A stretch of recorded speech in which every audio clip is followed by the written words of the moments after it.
Welcome back, you unpredictable force rippling through places you've never stepped into.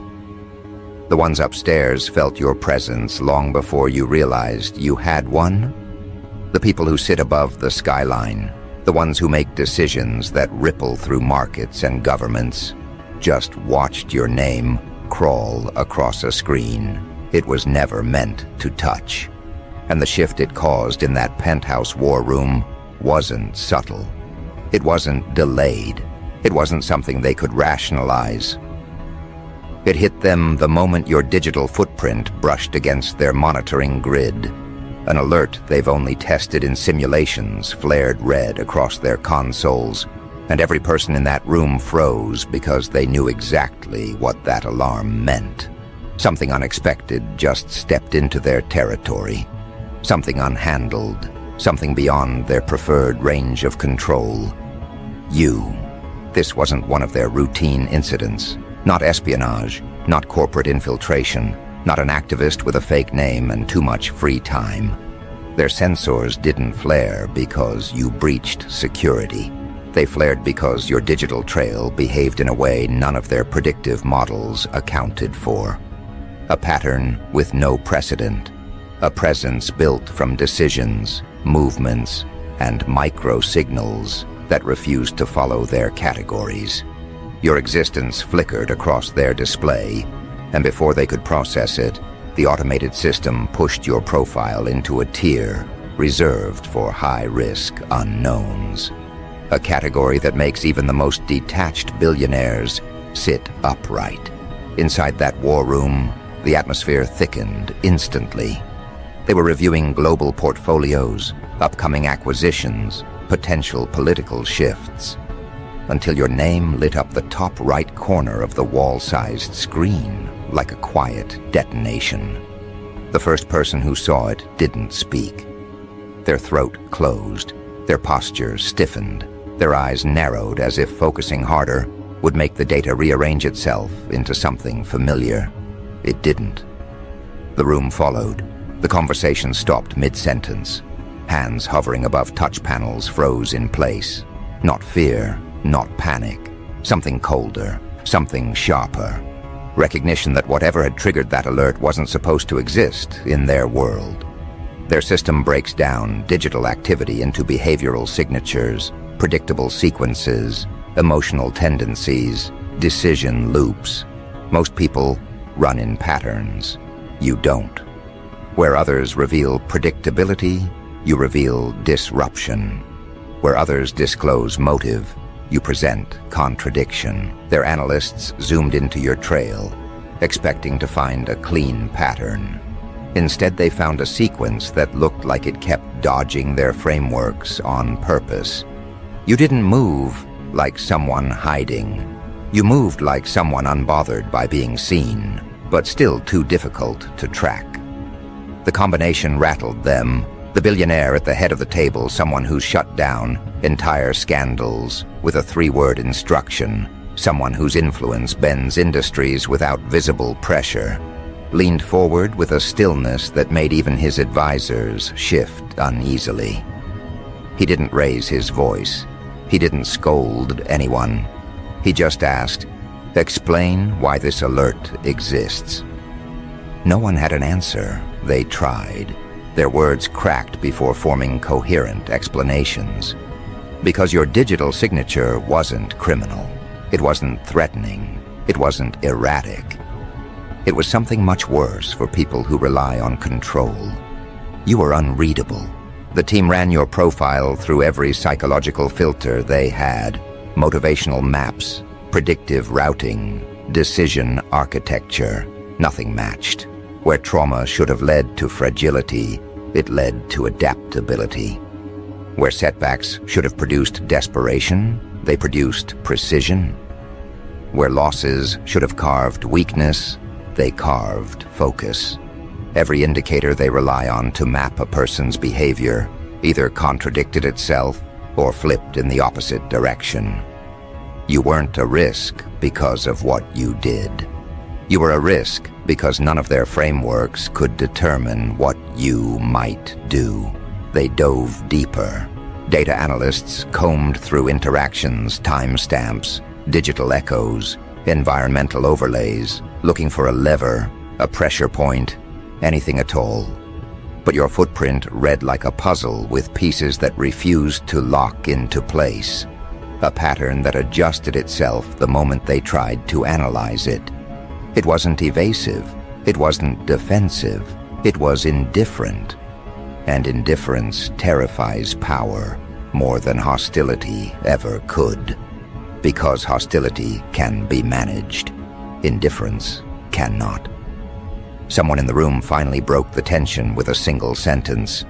This profile doesn't behave like the others.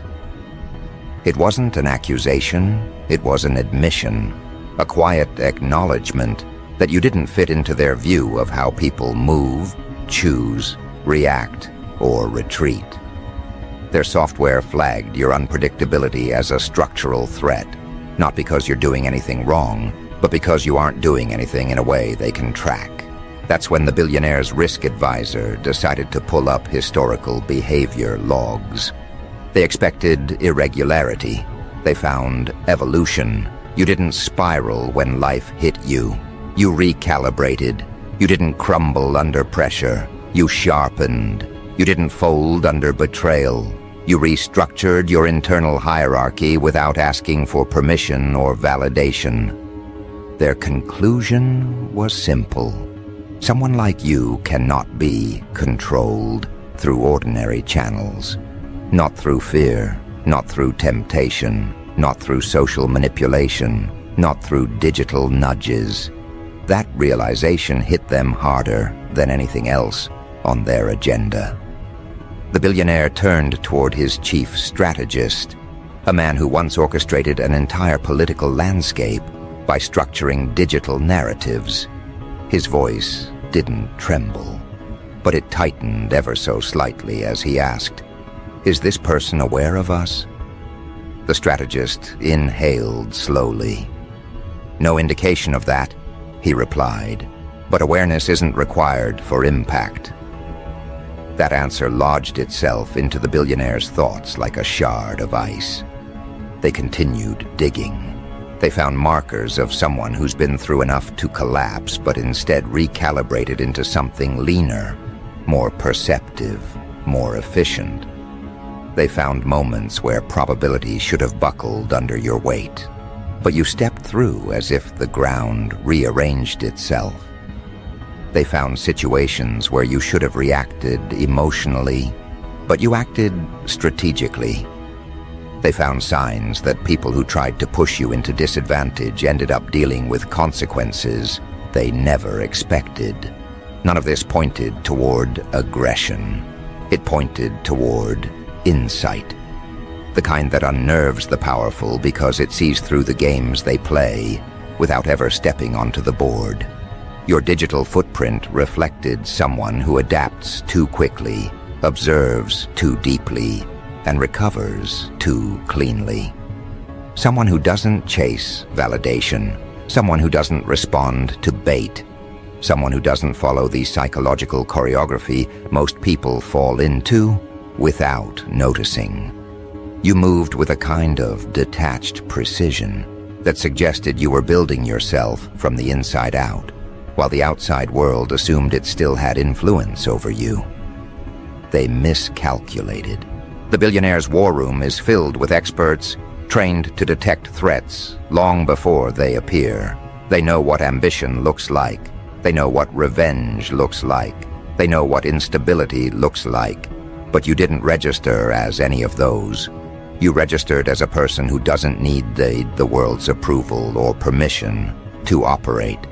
Someone who doesn't respond to the forces that bend most people into predictable patterns.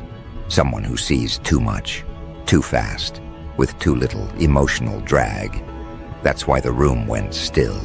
One of their psychological analysts, a veteran in behavioral forecasting, reviewed your profile with practiced detachment. Her expression didn't shift until she reached a section of digital residue associated with your decision-making patterns over time. She recognized something she'd only seen a few times across decades. Someone who processes reality through an internal compass unaffected by external manipulation. Someone who can't be rerouted through distraction. Someone who doesn't fall for weighted choices designed to steer behavior. She looked up from her tablet and said, "This person doesn't register under influence-based profiling. They move in ways that collapse the usual predictive paths." The billionaire exhaled slowly. His mind flicked through decades of operations. The ones who caused genuine trouble were never the loudest, never the flashiest, never the ones who seemed threatening at first glance. The true risks were always the ones who acted without broadcasting motive, the ones whose inner world ran deeper than surface emotions, the ones who didn't need to announce anything because their presence alone altered the balance. Your profile fit that category too neatly for his comfort. Another analyst pulled up the internal notes, generated automatically by their monitoring grid. The writing was clinical, unemotional, devoid of interpretation. It read, "Interaction not recommended. Subject's data behavior deviates from normative expectations. Risk level elevated due to pattern resistance." No one had seen language like that before. Not because the grid had never flagged someone, but because the grid rarely struggled to categorize them. The room grew heavier. Advisors exchanged glances that weren't fear-driven. They were respect-driven. The kind of respect reserved for unknown forces that don't announce themselves but still alter the environment. Your digital presence didn't scream. It didn't provoke. It simply existed with a pressure that warped their analytical comfort. Then the blacklist request came in. It wasn't ceremonial. It wasn't dramatic. It was a quiet input from the strategist's console. Add to restricted contact list. Not as punishment, not as retaliation, as a boundary. A recognition that interacting with you carried too much unpredictability for their liking. They didn't need a reason beyond that. Their blacklists aren't about danger in the cinematic sense. They're about risk to their control. You introduced uncertainty they couldn't tolerate, and as your name was added to the list, the billionaire asked a final question. Is this person even aware of the influence they have? The answer came from the analyst without hesitation. It doesn't matter. Influence doesn't require awareness. Some individuals shift environments simply by existing. This is one of them. The billionaire leaned back, processing that truth. You weren't someone they needed to fight. You weren't someone they needed to stop. You were someone they needed to leave alone. Someone whose presence alone could rearrange outcomes they had carefully crafted. Someone who didn't play the roles they counted on. Someone who moved according to a rhythm they couldn't decode. And that's why the room went still. Because now they know the truth. You aren't a complication. They know how to manage complications. You're something else, something that doesn't respond to their usual tools or tactics. Someone whose emergence in their grid means the landscape has shifted, and they're not sure in whose favor. They're watching the shape of your trajectory. They're trying to understand the contours of your thinking. They're attempting to grasp what makes you operate the way you do. But what they don't realize yet is that this wasn't the alert they should fear. The real concern is what triggered next. When the first alert hit, the war room fell into that unnatural stillness, the kind that appears only when people who control too much are forced to acknowledge the existence of something they cannot measure. But the real fracture appeared when a second alert, one that wasn't even supposed to be active, activated itself. A faint red band pulsed across the top of the master screen. Instead of a beep, it produced a low-frequency vibration that everyone in the room felt in their ribs before anyone heard it. For a moment they assumed it was a malfunction, then they realized their grid doesn't malfunction. Not at that level, not in that room. The strategist reached for his console, fingers hesitating mid-air as he recognized the code. It wasn't a category they use often. In fact, it was a category they created for incidents they believed would never occur. But apparently, one just had. The code read, Tier 0 behavioral distortion detected. That phrase alone pressed the air out of the room. Tier 0 is not a threat designation. It's an admission of analytical failure. It means the grid didn't just fail to classify you. It failed to classify the disruption caused by trying to classify you. Chaos, in their world, doesn't look like panic. It looks like calculation without direction. It looks like people trained to remain composed starting to show signs of internal fracture, the tightening of shoulders, the shifting of eyes, the micro tilt of someone's head as their worldview cracks quietly. The Billionaire's lead analyst opened the configuration logs, expecting to see corrupted data. Instead, she saw something worse. Your digital footprint didn't corrupt anything. It passed through the grid cleanly, untouched, and still caused destabilization. That shouldn't be possible. Their grid only destabilizes when a behavioral signature bends the framework itself. You bent it by existing, not by acting. Digital patterns that should have aligned into predictable curves buckled like cheap scaffolding. Data points that normally cluster around emotional tendencies refused to cluster around yours. Your cognitive markers behaved like they weren't participating in the evaluation. It was as if your digital presence walked through the grid with the same effortless disregard you've walked through certain life situations, aware you're being observed but unmoved by the mechanics of the observation. That's what triggered the second alert. The grid didn't detect danger. It detected misalignment so severe it categorized your existence as a structural threat to its own capacity to evaluate. Someone at the table whispered, "Is this a bypass?" Another analyst responded, "No, a bypass would have left residue. This left a void." That word, void, settled into the war room like a weight dropped from the inside of a locked chest. You didn't break the grid. You made the grid doubt its own rules. That is not something their machinery is built to handle. The billionaire lifted his wrist slightly, signaling the team to bring up the tertiary display. It revealed something they didn't expect. Multiple sub-alerts stacked beneath your name, each representing a different branch of behavioral prediction. None of the predictions matched.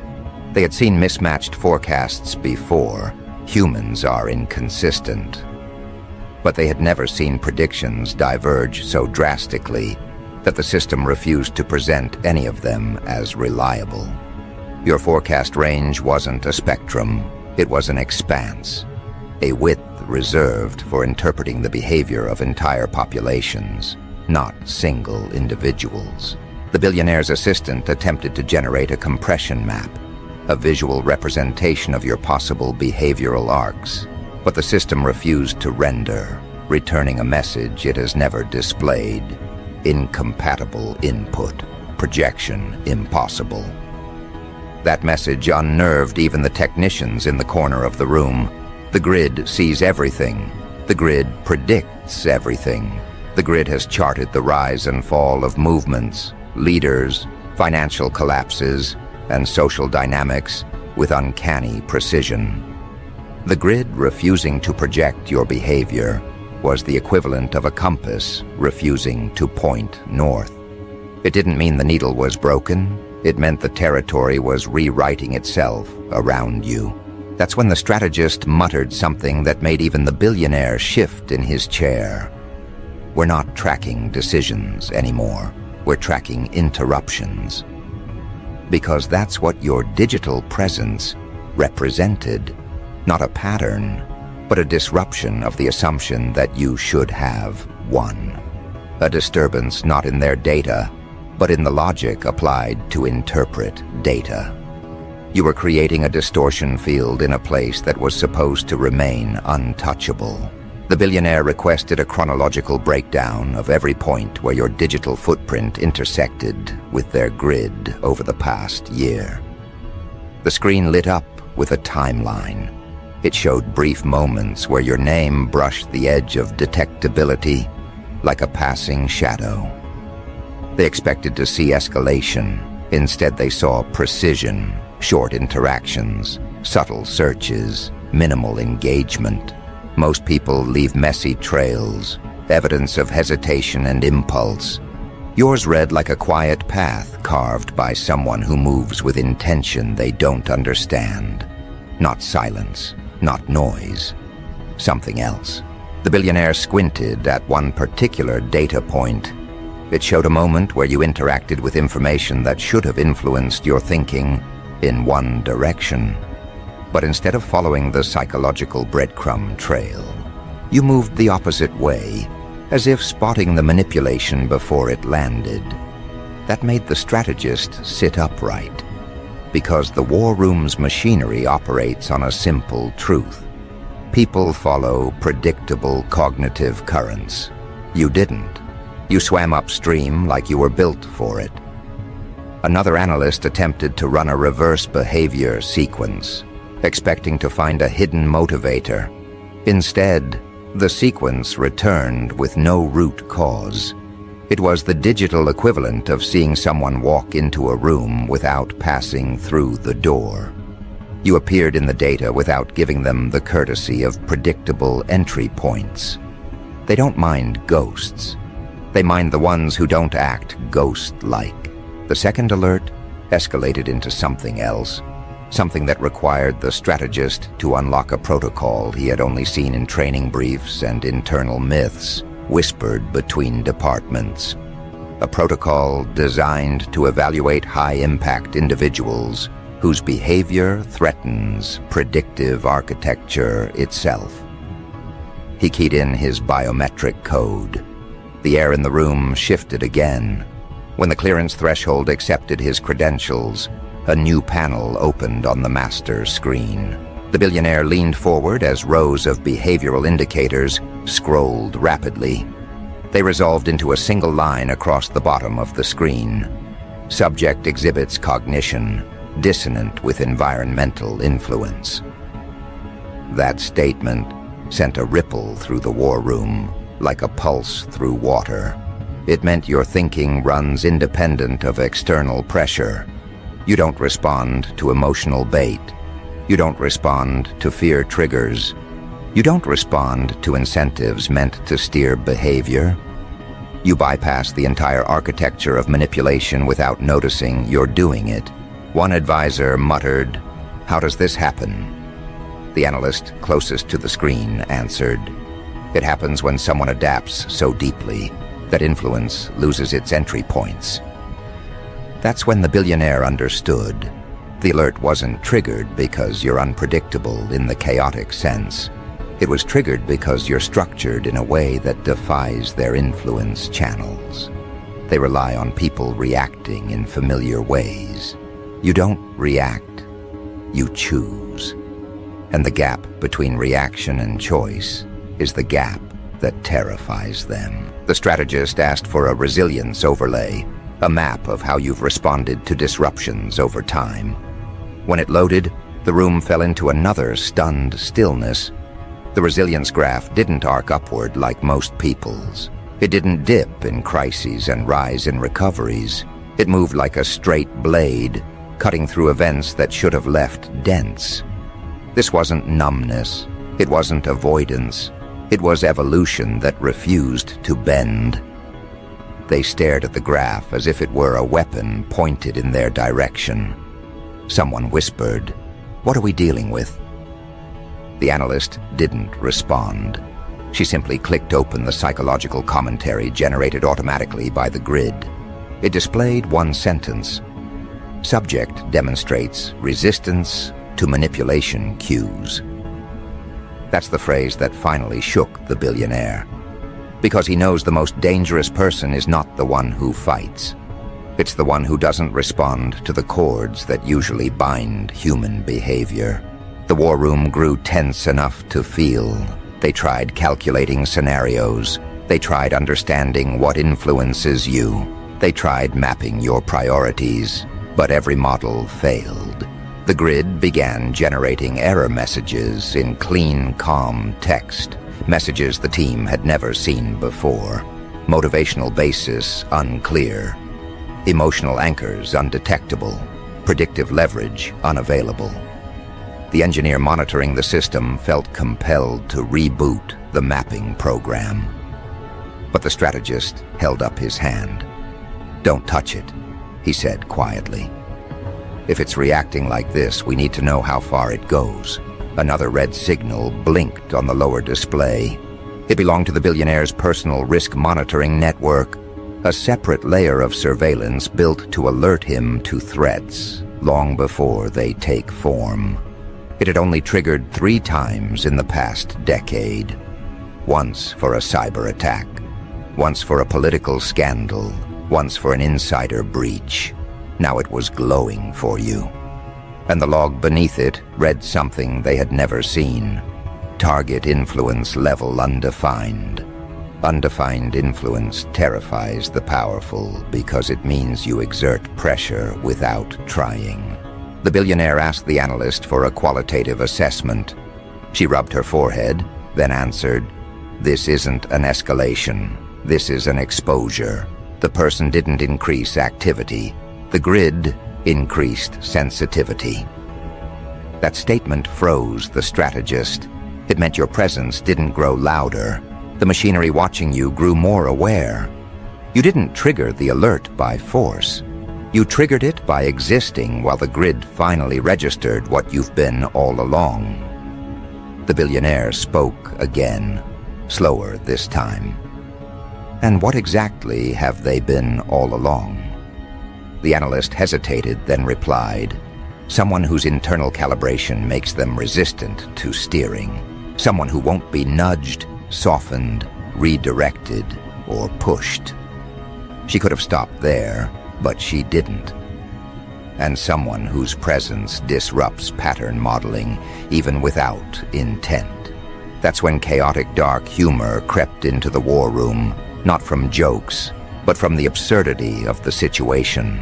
These people control the flow of information, the rhythms of markets, the trajectories of governments. Yet here they were, rattled by a person who wasn't doing anything except being precisely themselves. A person whose digital trace refused to obey the choreography that billions unconsciously follow. The strategist attempted a new approach. "Let's run a projected interference test," he suggested. It was a test designed to simulate how your presence influences digital environments. When he activated it, something unprecedented happened. The simulation didn't run. Instead, it returned a message. Projected influence exceeds baseline parameters. The strategist's face tightened. The simulation thinks this person affects the environment more than the environment affects them. That was the tipping point. That's when the billionaire understood the gravity of what they were dealing with. The war room spiraled into a new level of tension. Analysts scrambled to piece together interpretations that didn't make them sound irrational.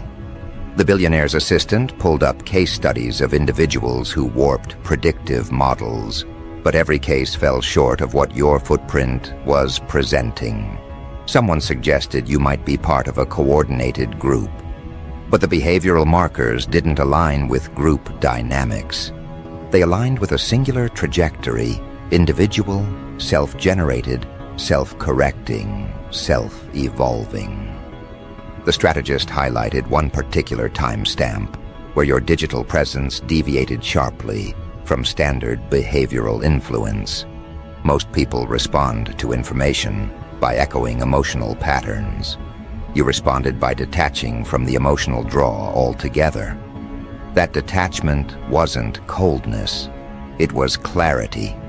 And clarity, in the presence of manipulation, looks like rebellion, even when it isn't.